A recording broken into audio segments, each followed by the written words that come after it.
Israeli tanks are pushing into central Rafah for the first time since it expanded its offensive there. This as U.S. officials say the military-built pier that's used for delivering aid into Gaza is out of commission. And the international outcry is intensifying over a deadly airstrike in Gaza's southernmost city on Sunday. At least 45 people were killed in the attack. Israel's military says it targeted 2 Hamas commanders using, quote, small munitions. Officials believe shrapnel from the strike hit a fuel tank, causing a secondary explosion, which set the displaced persons camp in flames. Let's bring in CBS News contributor Robert Berger, who joins us now from Jerusalem. I want to get to Rafah in a second, but first I just want to ask you about that breaking news off, out of the pier, out of commission for at least a week, getting this desperately needed aid into Gaza. How much more of a challenge will it be now? Just hasn't gone according to plan. Originally, they were hoping that 90 trucks a day would come off that U.S. pier and go up to 150 a day. But there's been all kinds of logistical problems, as well as problems with high seas. And so basically, we have a situation where simply not enough aid is getting into Gaza. Israel also took over the Rafah border crossing about 10 days ago, which was the main crossing from Egypt into Gaza. And since then, the Egyptians haven't allowed aid to cross in from there. So the humanitarian situation really just getting worse in Gaza. And Israel is continuing its operations in Rafah despite international criticism. What's the latest there? We're hearing reports of heavy fighting between Israeli forces and Hamas militants. And, the situation in Rafah is such that civilians are typically caught in the middle. According to Palestinian officials, in one Israeli strike on a tent camp in a so-called safe area, at least 20 people have been killed. So even though you have more than 1 million Palestinians who have been evacuated from that area, you still have the problem of civilian casualties and, what they call collateral damage.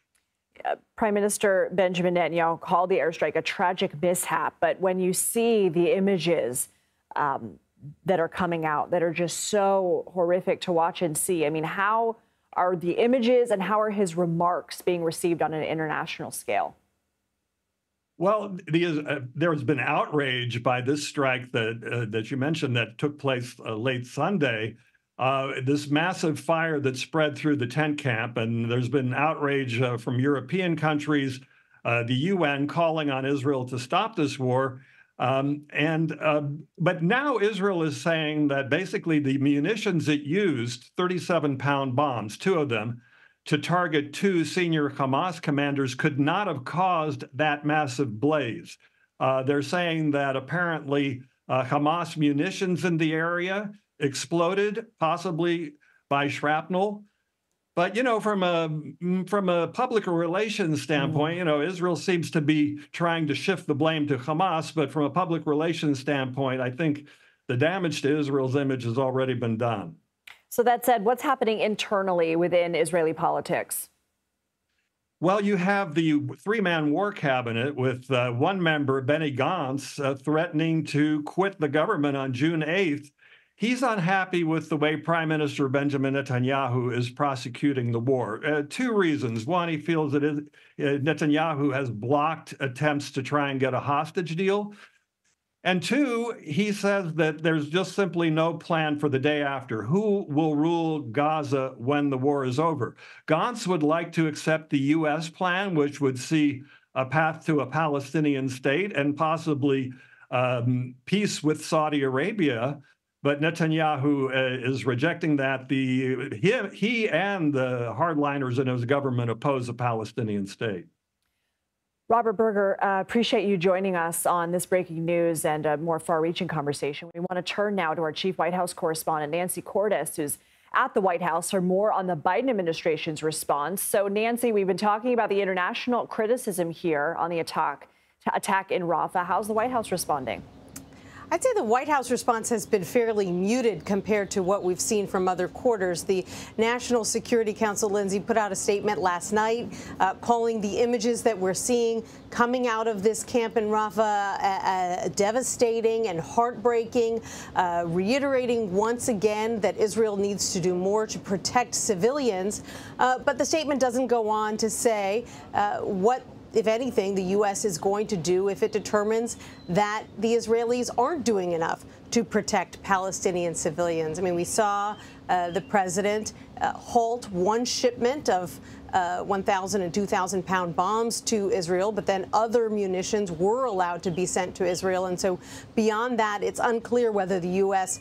plans to take any action if it determines that in this strike and in other strikes that the Israelis did not do enough to ensure that there would be as few civilian casualties in Gaza as possible.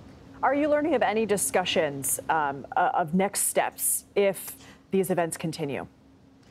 Not right now. If those discussions are taking place, they aren't sharing them with us. In fact, if anything, they've always been very circumspect when we've asked them repeatedly, Lindsay, and I'm not just talking about here at the White House, but also at the State Department, at the Pentagon, across this government, when we have asked, what is the president's red line? What is it that he is prepared to do if these civilian casualties continue?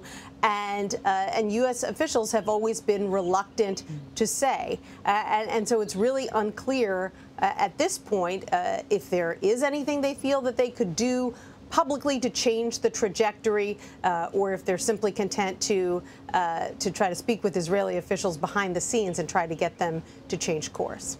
Okay, I want to switch gears. Secretary of State Antony Blinken is heading to Eastern Europe to discuss the war in Ukraine. What more do we know about this trip?